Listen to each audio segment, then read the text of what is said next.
Hey, Forge fans, it's the Forge Audio Network. I'm Anthony Urcioli. This is Match Day Preview, Forge FC, Pacific FC. This is the matchup of the year for Forge FC with just a few matches remaining before the postseason.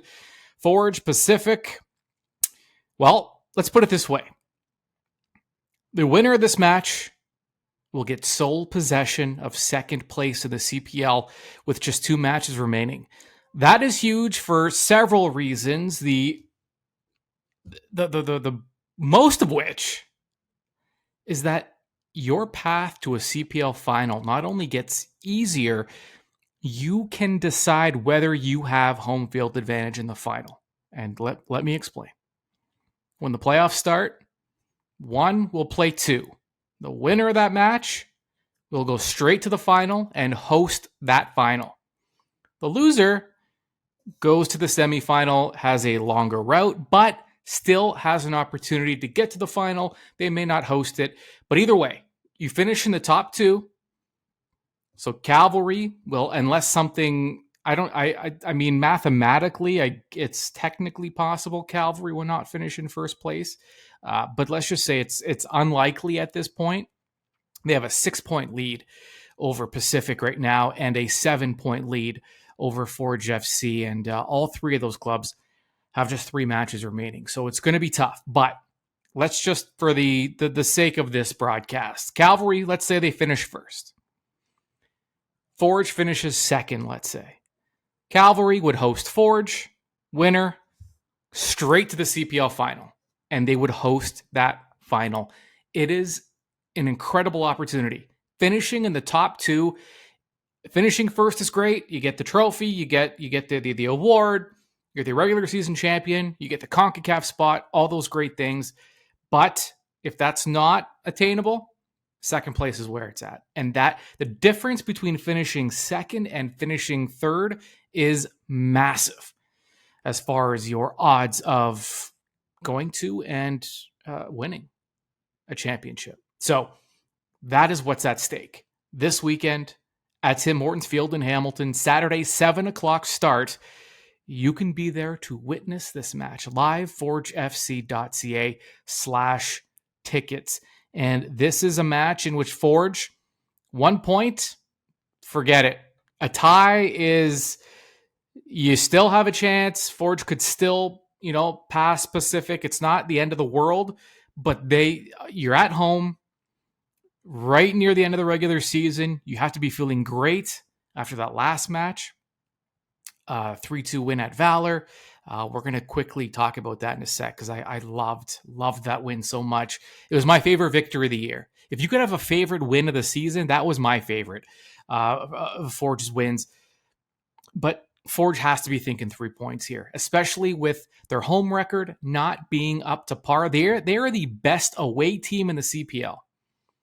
At home, for whatever reason, the results just haven't been there. A lot of draws. Too many draws. No more draws. Forge has to go into this match thinking 3 points, which means, and we've seen Forge in these playoff-like matchups where it's very tight.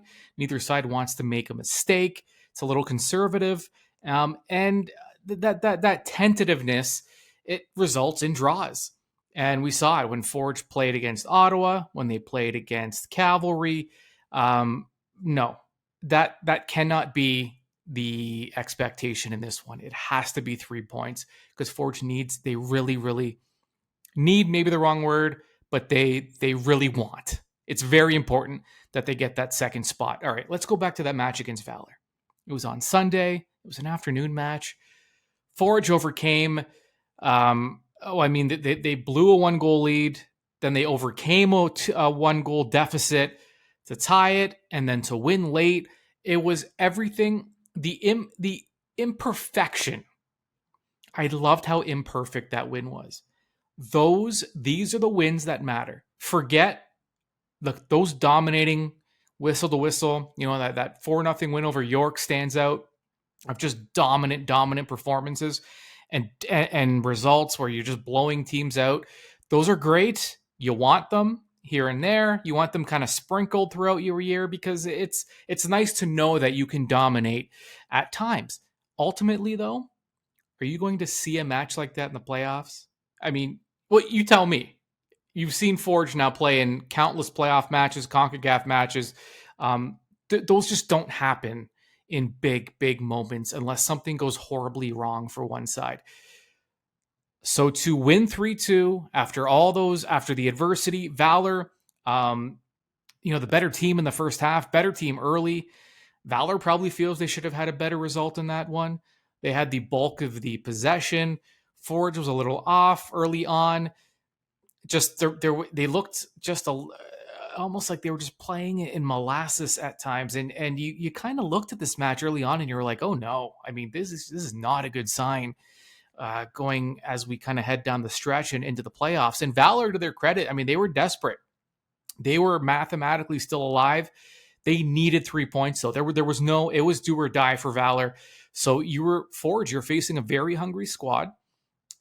There was some lineup tweaks that had to be made because of the U21 minutes, and Forge had to do some catch up. So there was just a lot happening, and all those moving parts for them to get it together, to make the adjustments in the second half. Incredible job by the coaching staff. I mean, these, when you look at matches like this, you go, okay, we can tell. We can see who the more experienced club is. We can see which of these two clubs can rise to the occasion in big moments. We can see which players rise to the occasion in big moments. This is where, as a coach, these are the games you want because you learn about your team in these games. You don't learn as much about your club when they're blowing teams out. Because you know that's not sustainable. And eventually you're going to have to win games where you're not at your best, where you give up the first goal or give up a lead. Calls don't go your way, and that happened in this one as well, where Tristan Henry had the ball in his hands and was kicked loose, and Valor scored. So I just loved it. I loved how imperfect that win was. You grind it out. It's just one of those, character games. And that's why I loved it so much. And that was such a big moment for them because we've talked about it. This stretch, you have Pacific. You're at Halifax, the most difficult stadium to play in. At Wanderers ground. And then you finish the season at home against Ottawa. Ottawa's in fourth right now, and they're, revving up for the playoffs as well. And Ottawa's always been a tough out for Forge. So you needed those 3 points at Valor. It was just paramount. They got it in the best way possible, in my opinion. And now that gives you that really kind of, this is what we needed to know going down this stretch. Because as fans, the fan, you had questions about this club this year because of some of the inconsistencies. And we are used to a level that is just, it's unheard of in any league anywhere in the world. 4 consecutive final appearances, winning 3 out of the 4. The expectations are so high. And we've been spoiled. We have been. And so that's led to some discomfort this season for fans. And at the end of the day, we got to see the Forge FC that we've come to expect show up in a big moment. Their big guns showed up at just the right time. Benny Banga was great. Tristan Borges, incredible off the bench. I mean, Becker, Pacius, Mr. Efficient. I mean, 4th all time in CPL scoring. It feels like he just started in this league. So this is what we're looking for. Tristan Henry, can never forget Tristan Henry, because he played a gigantic role in that win, and he's the clean sheets leader. So love the win. Perfect building block heading into this match against Pacific. I mentioned Forge's home record. 12 matches so far this season at Tim Hortons Field. 3 wins, not good enough. 7 draws, okay, it's fine. It's nice to get points. You never want to, put your nose up at a point, because this time of year, every point matters. But 1 out of the 3, not good enough on several occasions at home this year, but an opportunity this weekend. And 2 out of the last 3 matches are at home at Tim Hortons Field. So Forge with the 5th highest point total at home this year. And away from home, we mentioned Forge being the best away team this year. In 13 matches, they have 23 points. That's the best in the league. Pacific's the second best away team this year. They have 21 points. So Forge having their work cut out for them. Remember, Pacific had that red hot start to the season. It looked like they were kind of running away with it a little bit, and then they hit some bumps, which is what it's the way it goes when you're in a league, a small league like this, with a handful of teams that they're so familiar with each other. These coaches have coached against each other so many times. The players all know each other. There are no secrets in this league. It's very difficult to catch a team off guard. And so you get this level of parity. It can sometimes be frustrating if it's your club, but ultimately this is what you're looking for out of any sports league anywhere. Every league does everything they can to get as much parity as possible. And in this case, CPL, they don't have to do anything. It's natural. It just happens this way. Head-to-head, regular season record, all Forge FC. All Forge, all day, almost all the time. They have played each other a total of 17 times in the regular season. Forge has 11 wins, 2 draws. They've lost only 4 times. And this season, so far, they've played each other 3 times, and Forge won 2 out of the 3. Interestingly enough, the home team has never won a game between these two sides this year. First match was out in BC, and Forge with a 1-0 win. Then they came back to Hamilton. Pacific won that one 1-0. Following match, they go to Pacific. Forge FC wins 2-0. Not only has a home side never this season not won any of the matches against these two clubs, the home side hasn't even scored a goal against the opposing club at home in these matchups.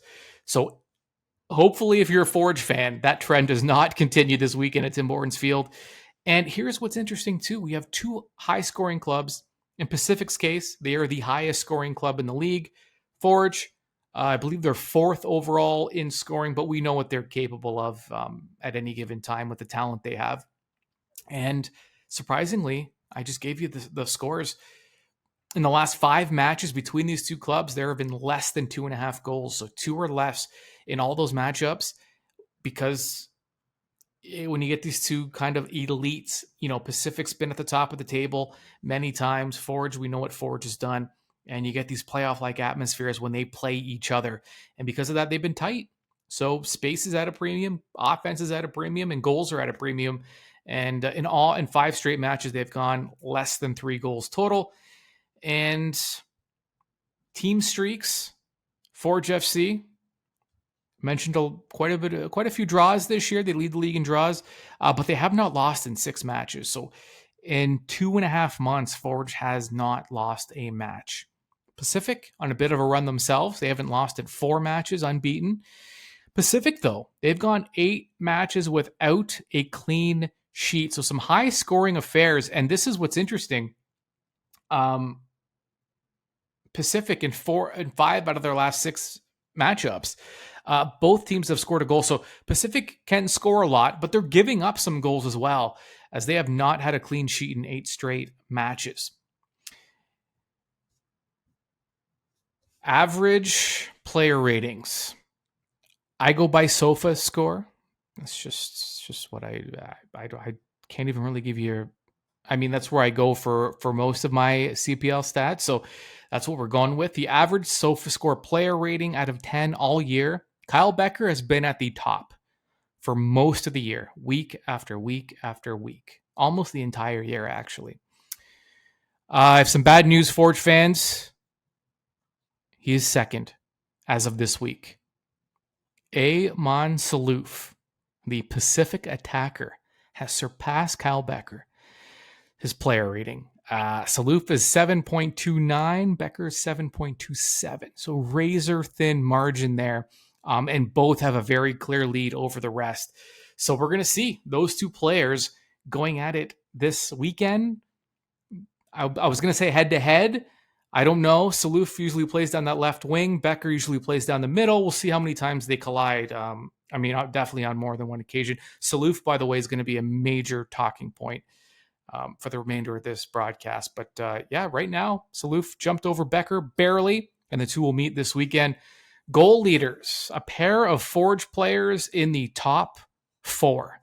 Ollie Bassett in the lead with 11. Taryn Campbell has 10. Meyer Bevan has 10 from Pacific, or rather from Cavalry.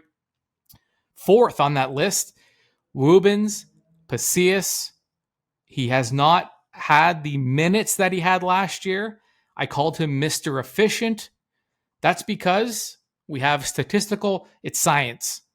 The science says Woobs is the most efficient player in the CPL, making the most of his minutes. Scoring frequency in minutes, the leader this year, Pacius, averaging a goal every 145 minutes. That puts him in the lead.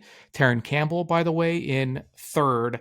So 2 Forge players in that top 3 and 2 attackers, 2 strikers, although we've seen Woobs kind of play a little more versatile this year, starting on the wing and then kind of drifting as a second striker. And big chances created this year. We have some Forge players on the list. We have 2 in the top 5, actually. Number 5, Kyle Becker. Number 3, Tristan Borges. Amon Salouf. There's that name again. He's 2nd this year in big chances created with 10. So, yeah, there's an idea of Forge having their work cut out for him. But we're going to get to that in a moment. Before we do, I have an announcement for you. For you and for your coworkers. Out of Office Cup. I need to tell you about the exciting new soccer tournament that is debuting this year. I think it is an incredible idea. I saw it. I said, this is amazing. Forge FC presenting the Out of Office Cup. Enter your work team and partake in a 5-on-5 soccer tournament at Tim Hortons Field, complete with a group stage, a knockout round. It's Friday, October 6th, between 12 and 4 p.m. You get the opportunity to meet some Forge players and coaches. They'll be involved. They'll be there as well. And you get to play on the hollowed turf and network with fellow businesses. Participating teams will receive club-level tickets to the regular season finale the following day against Atletico Ottawa at 4 o'clock. So enter your team, get to play in a soccer tournament for 4 hours, a legitimate, again, group stage knockout round. There's going to be a trophy presentation at the end for the winner, and you get tickets to the game the next day, a 4 o'clock game, and it's the season finale against Atletico Ottawa. Judging by the way this season has gone, that season finale is probably going to mean a lot. And regardless, you get a ticket with your registration. To participate, to register a team, or just for more information, you're going to want to get a hold of someone. I'll give you his email and his phone number. Thomas Walker is the man you want to contact. Email address, twalker, all one word, twalker@forgefootball.club. twalker@forgefootball.club. Give him a call as well, 905-527-3674, extension 245. That's your 5v5 soccer tournament. The Out of Office Cup, even the name's amazing. I love the entire initiative. It's exciting. Okay. Back to the match day preview. Helping us break down the matchup this weekend, get a little more info on Pacific and what Forge is facing. And of course, we're going to talk Forge as well. Joining us, Benedict Rhodes. He's a writer and a regular contributor for canpl.ca, and he hops on to the match day preview now. Okay, first off, Benedict, welcome back. A regular now in the match day preview. Always glad to have you. Thanks for having me. I always look forward to this. This Saturday, we have a battle for second place, which normally, that sounds like it's not that important, battle for second place. But with this new playoff system, second place could mean a direct path to hosting the CPL final. And the difference between finishing second and third this year, it's massive. Yeah, definitely. Obviously, every team wants to finish first, but second is a pretty huge opportunity as well for any team. Like you mentioned, first place, second, in sort of the semifinal, I guess you want to call it that. The winner hosts the final. So, Forge just hosts a couple finals now, and they're going to want to do that again. And especially after they've never won at home. So I think they're going to be keen to try and get to second place and try and host that final for sure. Yeah, a lot at stake this weekend. And Pacifics, they've had an interesting year. Early on, it looked like they were kind of running away with the regular season title. There was a dip somewhere in the middle. Have they regained that early season form, or are they still kind of searching for it? I think they're definitely finding it now. I think like you mentioned, there was a period where they just couldn't score goals no matter what they tried, and their whole season has been kind of scoring by committee. Ayman Salouf is I believe their leading goal scorer, and he's coming off the bench primarily, so he's not um, playing the majority of the minutes. It's just kind of an interesting situation, but Hmm. I think as the season has gone on, I definitely think that they're starting to refine that form, and obviously scoring 4 goals on the road at York Lions Stadium. Another team, York, trying to make the playoffs as well, was a big statement, I think, from them. Yeah, Saloof is interesting because you look at the chances created, and just looking at the numbers and the heat map and all the damage he does on that left side, you look at it and you say he's their guy, he's their creator. But you mentioned he's not playing full. He's coming on as a sub. What's going on there? Because the numbers kind of tell a different story that this is the guy for Pacific. Yeah, I think what James Merriman, the Pacific head coach, has kind of found is that he's more effective maybe when he comes off the bench and plays Hmm. 30 minutes and can pour everything into those 30 minutes as opposed to if he was starting, maybe you have to spread that out over 60 or 70 minutes or maybe the full 90. So I think it's kind of an interesting idea. I think a lot of us are kind of surprised by it. Maybe that this guy Amin Saluf is still late in the season, still coming off the bench, but he's having an MVP sort of caliber season, playing 30 minutes a game, which is incredible. Really, he's that effective. What is it about the Dutch attacker? I mean, what makes him so effective? He's pace. He's quick. He can beat defenders with the ball at his feet. He's such a smart player off the ball as well. He moves well. He knows where to be at the right times. And when you're a tired defender after playing 70 minutes, 60, 70 minutes, and this guy comes off the bench, he just has a sort of Mm. fear factor. We're gonna have to put 2 guys on him probably, and he still might beat you. And he can shoot from anywhere. He's confident. He knows he's very good, which is obviously something that defenders hate as well. And yeah, he's been producing all season long. Yeah, he's a handful. Switching to Forge now.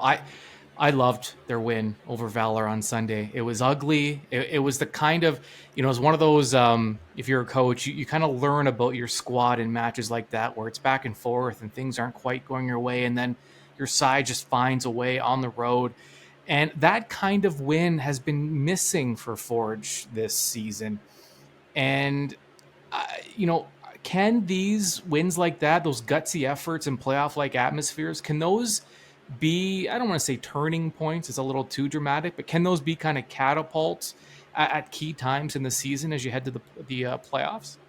Yeah, I think going into the playoffs, the most important thing is the results, right? Like it doesn't matter how you win as long as you win, and that'll be obviously important in the playoffs itself. And I think finding ways to win is something that champions do, and we've seen from Forge over the years they've always been a team that's able to find a way to win. And maybe earlier in the season they don't win that game, maybe they lose that game, or they settle for a 2-2 draw. But I think it says a lot that they battled to the end, and Benny Badibanga again, that free kick was incredible, and he's been a huge addition to them, and that signing is definitely paying off. And I think like you said, this is maybe not a turning point, but definitely something that Bobby Smith can point to and say, look, we've done it before. We can beat teams in a sort of gritty, fierce way, I guess, when called upon. You mentioned Batty Banga, and there's just something very natural in his skill set. He makes it look so easy. But having said that, he's still clearly building some chemistry with his teammates. He's jumping into a situation with guys.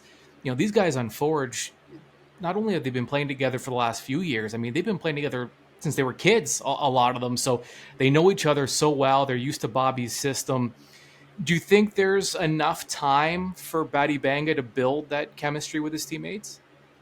I think part of why he's seemed to be building chemistry well is because everyone else knows each other well. I think there's 18 players I think returned from last season for Forge or something like that. And when you have that much chemistry, I think having a new addition can be maybe intimidating for the new player. But at the same time, if everyone else knows each other, I think it might be easier for them to welcome him into the group rather than him need to force his way into the group. You know what I mean? Right. I think that's been something that has been kind of noticeable, and also Forge needed a player like him, someone who's just a ruthless, fearless attacker, and I think when you're playing well, the easiest way to get involved and get the trust of your teammates is to play well, and that's what he's been doing. Before I let you go, the table now, we're again, we aren't seeing quite the flips that we were seeing a few weeks ago, but we're seeing some padding with some leads, some things getting a little tighter. When you look at those five, do you think we're finally set on a five, or could there still be some movement in the last few weeks? I think there's a game coming up between York United and Atletico Ottawa, and I think that game might come down to the winner of that game is the one that makes the playoffs. Hmm. I think Forge is probably safe. Pacific and Cavalry are in already. I think Halifax are probably in already, so I think not confirmed, but I think that they'll probably in a good enough position to be. And I think Ottawa and York is going to be. Ottawa have the lead at the moment, and I think they should be the front runners. But if York can beat them, their final game is away to last place Vancouver FC. So there's definitely an opportunity here for them to make a little run here late in this season, and that game will be crucial for both teams this season. Yeah, exciting finish as teams cross the finish line, and regardless of how things finish, the playoffs, I mean, are setting up. It's just there's so much parity. Anyone could beat anyone. I think we're probably in for some shocks come postseason time. Benedict, thank you as always, and enjoy what should be a great week of soccer. All right, it's time for three keys to the match for Forge FC taking on Pacific this weekend at Tim Hortons Field. ForgeFC.ca/tickets. Key number one, Stymie Saloof. The 22-year-old left-footed Dutch attacker, Amon Saloof.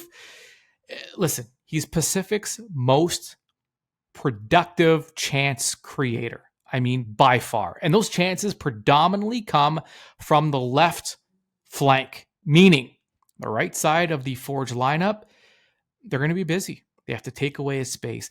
It's not just about defending one-on-one either. It's about layers. It's about help. If you need it, Forge did stymie Saloof back in July, where he turned the ball over 29 times and was accurate on just one of his 15 crosses. The result of that game, Forge won 2-0 at BC. Stymie Saloof. Key number two for Forge. Great shape. Great shape. Pacific finally got the consistent direct attack they've been looking for last week, resulting in a 4-1 win at York. And Forge has to be prepared for a similar attacking style at Tim Hortons Field on Saturday. And it'll be necessary for Forge to play disciplined defensively, maintain their shape. Maintain their shape. You can be aggressive, you can attack heavy touches, but it has to be done without breaking down, showing gaps in your defensive structure. Great shape. Key number three for Forge FC, active bodies in the box. Initially, I went with bodies in the box, but that wasn't enough because it's not just about bodies. Active bodies in the box. This Forge lineup has so much quality. Far too much for any team to handle defensively, consistently throughout a match. Attacking in numbers and getting bodies forward into the area, that's one thing. But there has to be purpose. There has to be movement once they get there. It's not enough to flood the box with orange shirts. Those shirts need to be active off the ball, force the defense to chase, dragging guys out of position, and attack the ball during services. Active bodies in the box. Those are your three keys. It's simple enough, right? That's it. You do those three things and you're going to win this match. We cannot understate or overstate. This is the exact amount of stating we need to communicate how important this match is. It's a big one. Second place on the line, which means a super bye week in the playoffs that can give you a direct route to a final, not just a direct route, but direct route to hosting a CPL final. You want to finish top two. Forge can take a major step forward in doing that with 3 points on Saturday, 7 o'clock against Pacific. Right after that match, regardless of the result, you're going to want to go to YouTube and open up that Facebook, YouTube, excuse me, that I said not Facebook. You want to open up that Forge FC YouTube channel, and I will be there live delivering a match in review instant right after that final whistle. And hopefully for you and for all of us, we'll be talking about 3 points for Forge FC. Okay, listen, enjoy whatever you're doing. Just get it out of your system because it is almost game time. I will be there, and I hope to see you there.